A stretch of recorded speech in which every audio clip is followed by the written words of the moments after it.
लो मैंने कर दिखाया, यहाँ तक भी FIR भी दर्ज करवा दी। दिल्ली पुलिस से, जो कि नामुमकिन काम है, चार्जशीट दर्ज करवाना SC ST एक्ट में, वो भी कर दिखाई। अब तो इस अपराधी को अरेस्ट करो।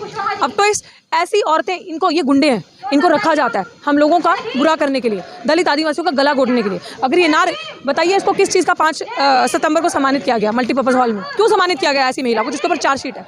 बढ़ावा दिया ना। इस तरीके की महिलाओं को बढ़ावा दिया जाता है। बृजभूषण जैसे लोगों को बढ़ावा दिया जाता है, गलत करने के लिए पुरस्कारित किया जाता है। ऐसे अन्य एग्जाम्पल्स आप ले लो, जो महिला के साथ दुर्व्यवहार करते हैं, दुष्कर्म करते हैं, उनको सम्मानित किया जाता है ताकि आपका बढ़ावा बढ़े। करो दलितों के साथ और काम ऐसा, तो ना जीने दो इनको, मरने दो इन लोगों को। दर्द एक महिला का बोल रहा है आज, बेगुनाह सड़क पे और गुनाहगार कुर्सी पे।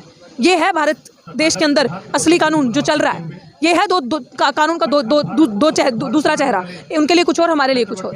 तो हम कहाँ जाएं? अंदर तो जगह नहीं है ना। इसी विश्वविद्यालय से पढ़ी हूँ मैं ना, पीछे डिपार्टमेंट है मेरा 50 कदम पे, उसके सामने मेरा डिपार्टमेंट जहाँ मैं पढ़ाती थी, यहाँ से पढ़ी हूँ, वहाँ पढ़ाती थी। और आज वहाँ भी जगह नहीं, वहाँ भी तो यहीं बैठूंगी ना, जमीन पे बाहर, गेट के बाहर ही बैठूंगी। कहाँ जाऊँ अपने प्रोटेस्ट को लेकर? If they have forgotten the fact that it is democracy, we as Ambedkarites will make them remind ये डेमोक्रेसी है। यहाँ भारत देश चलेगा तो भारत के संविधान से चलेगा, तुम्हारी कोई औकात नहीं है। Everybody is bound by the law and that is the constitution of India. बस यही समझ लीजिए। अब जो आपने कहा जवाब उसी में है। और मुझे खुशी है कि आप इतने बेहतरीन पत्रकार हैं कि आप इतनी सूझबूझ से समझ के ये चीज़ बोल रहे हैं। यही चीज़ है, ये जाति ही है जिस वजह से, ये जाति की वजह से अंदर है, और जिस जाति से हम आते हैं हम उस वजह से बाहर है। अंदर कहाँ? कुर्सी पे अंदर, सामान से। और हम सड़कों पे हैं। अगर हम शायद महिला की बात करते हैं, और महिला महिला होती है, हम कहते हैं महिला का सम्मान होना चाहिए, लेकिन अगर आप चोर को चोर नहीं कहेंगे, क्रिमिनल को क्रिमिनल नहीं कहेंगे, तब तक ऐसे गुंडे जेलों की सलाखों के पीछे नहीं जाएंगे। ऐसी गुंडी औरतें, क्रिमिनल्स, ये जेल की सलाखों के पीछे जाएंगी, जरूर जाएंगी, ताकि ये जो यूनिवर्सिटी, विश्वविद्यालय, जो जातिवाद का अखाड़ा बन चुका है, वहाँ पे मैसेज सेट हो कि ऐसी आतंकी महिलाओं को से सावधान रहना है, और अगर आप ऐसी हरकत करते हो तो सजा ये होगी। देश की सच्चाई, सच छुपने नहीं देंगे। नमस्कार, मैं राहुल। देश की सच्चाई में आप सबका एक बार फिर से स्वागत है। दिल्ली यूनिवर्सिटी गेट पर डॉक्टर रितु जिस तरीके से इस मामले को लेकर धरने पर बैठी हैं, डॉक्टर सविता राय की गिरफ्तारी को लेकर के, लेकिन आज 11वें दिन धरने को हो गए, फिर भी गिरफ्तारियां नहीं हुई। तो आइए डॉक्टर रितु से ही जानते हैं क्या कब तक संघर्ष चलेगा, क्योंकि G20 की बैठकें भी चल रही हैं दिल्ली के अंदर।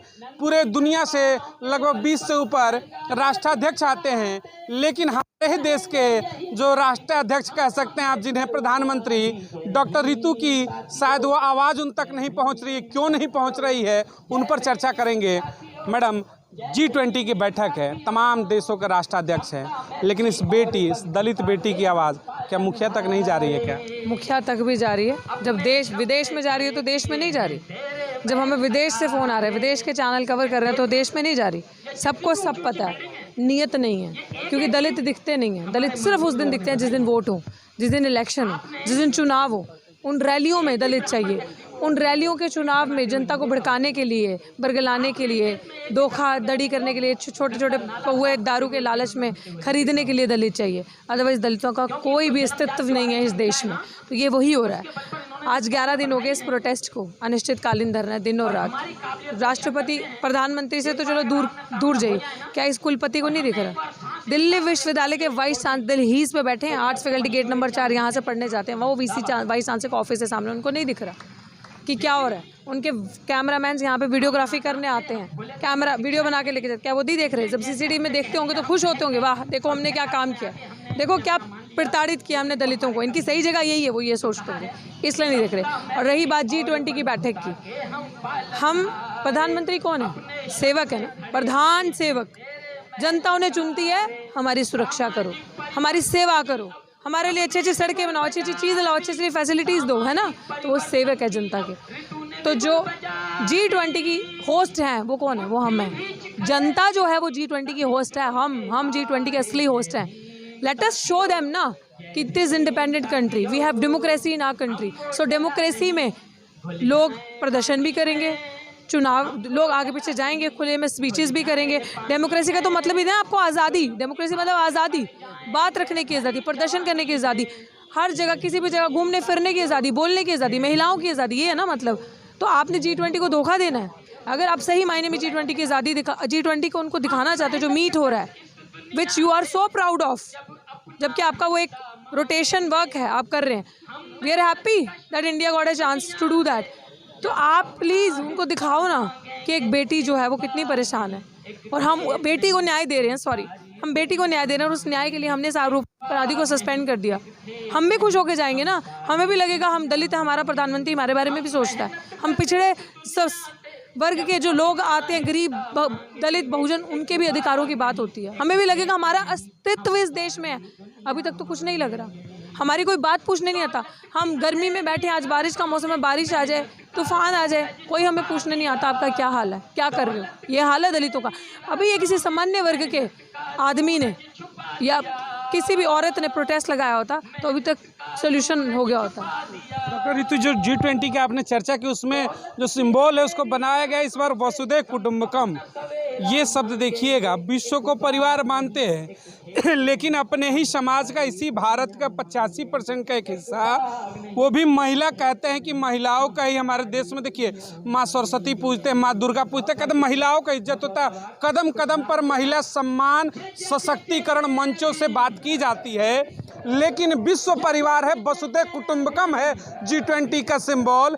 लेकिन एक दलित महिला डॉक्टर रितु जब बैठती हैं, दिल्ली देश की राजधानी है, धरने पर 11 दिन, समझिएगा एक महिला के लिए किसी सड़क के बगल में बैठना, प्रदर्शन करना, और दुनिया की सबसे बड़ी लोकतंत्र में, कहते हैं सबसे बड़ा लोकतंत्र लेकर चलते हैं जी हम, यहाँ पर लोकतंत्र की पूजा होती है। महिला सुरक्षा यही है क्या कि एक महिला 11 दिन से बैठी है, न चांसलर आता है, न दिल्ली की सत्ता से कोई आता है, न मुखिया तो देखने तक नहीं आता, न कोई डेलीगेट्स आता, न पूछने आते हैं कि जिंदा हो कि मर गई हो।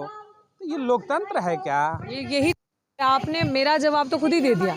अगर ये लोकतंत्र, सही मायने में लोकतंत्र, जो इतनी मुश्किलों से हमें बना था, आज़ादी कितनी मुश्किलों से, आज़ादी का मतलब वो समझेंगे जिन्होंने आज़ादी के टाइम कुछ किया हो, संघर्ष किया हो, जिन्होंने अंग्रेज़ों के साथ दलाली करी मिलके, घुटने टेके, वो क्या जाने आज़ादी का मतलब। जिन्होंने अपने माँ बाप को छोड़ छाड़ के उनका हाल नहीं पूछा कभी, वो क्या जाने एक महिला का दर्द। वो क्या जाने कि एक औरत, खासकर वो औरत अगर दलित महिला हो, वो औरत अगर गरीब पिछड़े वर्ग की महिला हो, तो उसका हाल पूछने क्यों आएंगे। आपने सही कहा, नहीं आएंगे।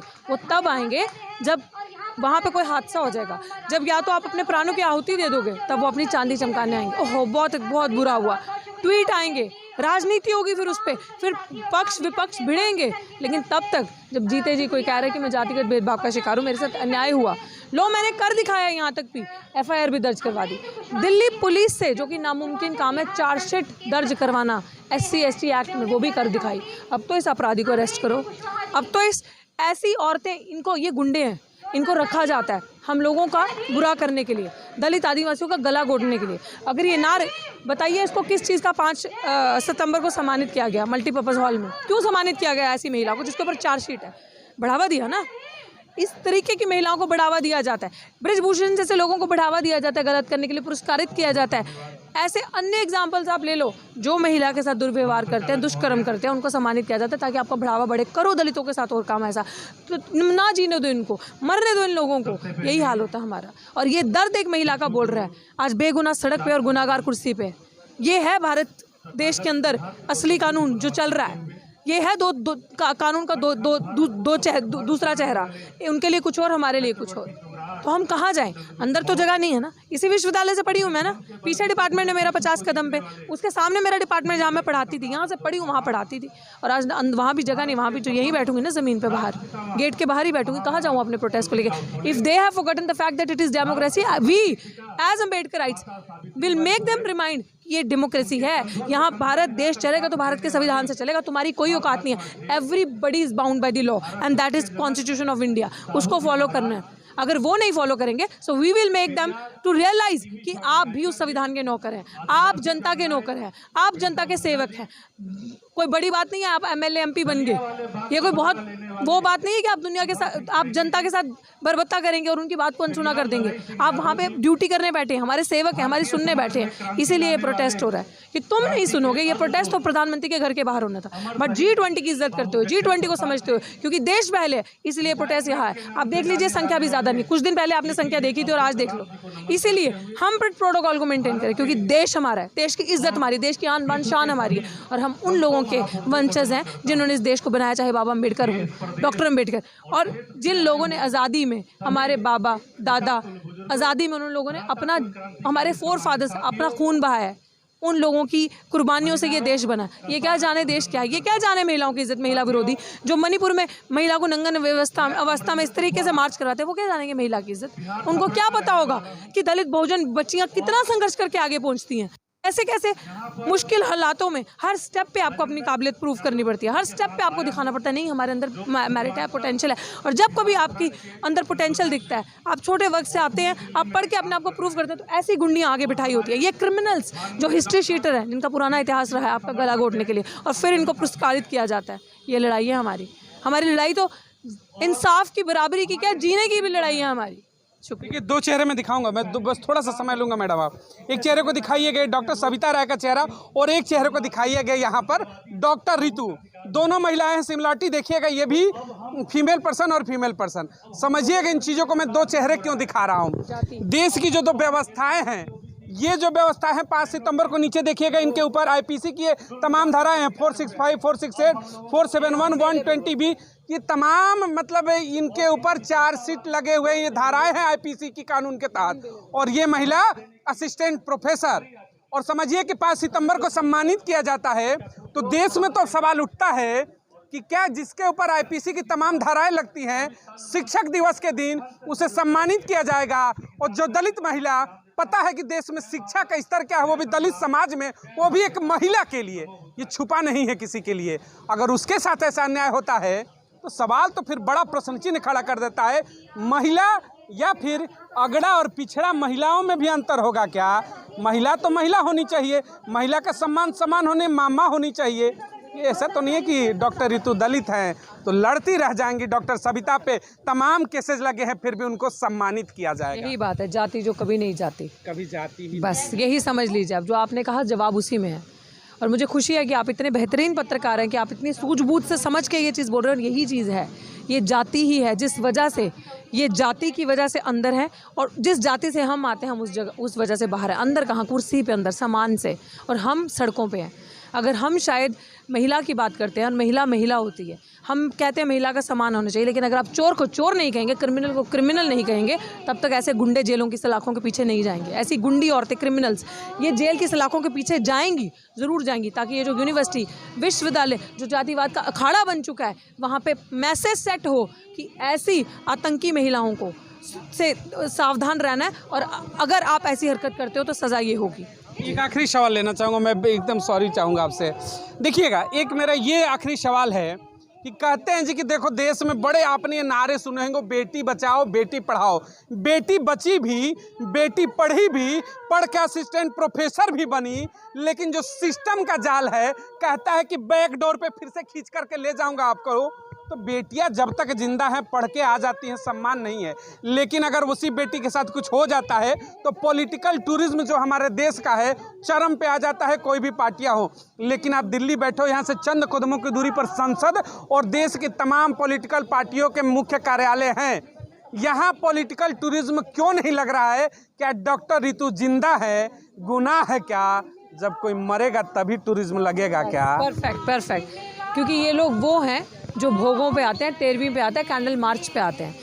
यही तो इसीलिए तो यहाँ बैठे उनका दोहरा चरित्र दिखाने के लिए। और ये महिला क्योंकि दलित महिला है और जीवित है, इसलिए ये यहाँ पे नहीं आ रहे। अगर ये महिला दलित महिला होती तो यहाँ नंबर लगे होते पॉलिटिकल पार्टीज़ के, यहाँ नंबर लगे होते संगठनों के। क्योंकि ये महिला दलित महिला है, जीवित हक अधिकार के लिए बोलती है, इसलिए ये लोग डरते हैं, इसलिए सामने नहीं आते। क्योंकि यहाँ राजनीति नहीं हो रही, यहाँ पे हक की बात हो रही है, यहाँ पे इंसाफ की बात हो रही है। जब कोई मर जाता है वो तो बोल नहीं सकता ना, वो तो बोलेगा नहीं उसके साथ क्या हो रहा है, तब ये लोग आएंगे नंबर लगाने के लिए। इसीलिए आप ये जातिवादी चेहरा चरित्र इन सांसदों का दिखाइए, इन लोगों का दिखाइए जो कैंडल मार्च करने के लिए सबसे पहला नंबर लगाते हैं जब कोई मर जाए, जंतर मंतर पे भीड़ जुटाते हैं। और यही कोई सामान्य वर्ग का ऊंची जाति के साथ कुछ हुआ हो तो देखिए वहाँ पे नंबर, और यहाँ देख लीजिए।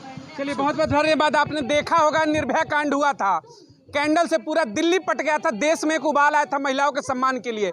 लेकिन अफसोस होता है, मरने के बाद आंखें खुलती है, कैंडल जलाते हैं, फिर भूल जाते हैं। प्रयास करिएगा कि डॉक्टर रितु के साथ ऐसा ना हो, जीवित रहे, हमारे और आपके बीच में रहे, न्याय लेकर जाए फिर बच्चों के बीच में, और शिक्षा दे। शिक्षा के साथ साथ एक मैसेज भी दे कि महिलाओं के साथ जब भी उत्पीड़न होगा हम तो खटखटाएंगे दरवाजे पर, नॉक नॉक करेंगे कि संविधान जिंदा है, संविधान जिंदा है, और उसका प्रभुत्व भी दिखाएंगे। अपने न्याय को लेकर के, न्याय को अगर छीनने की भी आवश्यकता पड़ी तो शिक्षित हो, छीनो, न्याय मांगने से अगर नहीं मिलता है तो प्रदर्शन डॉक्टर रितु से सीखिएगा, अपनी प्रतिक्रिया करिएगा। डॉक्टर रितु को न्यायिक प्रक्रिया जल्द से जल्द कैसे राहत हो सकती है। जय हिंद, जय भारत।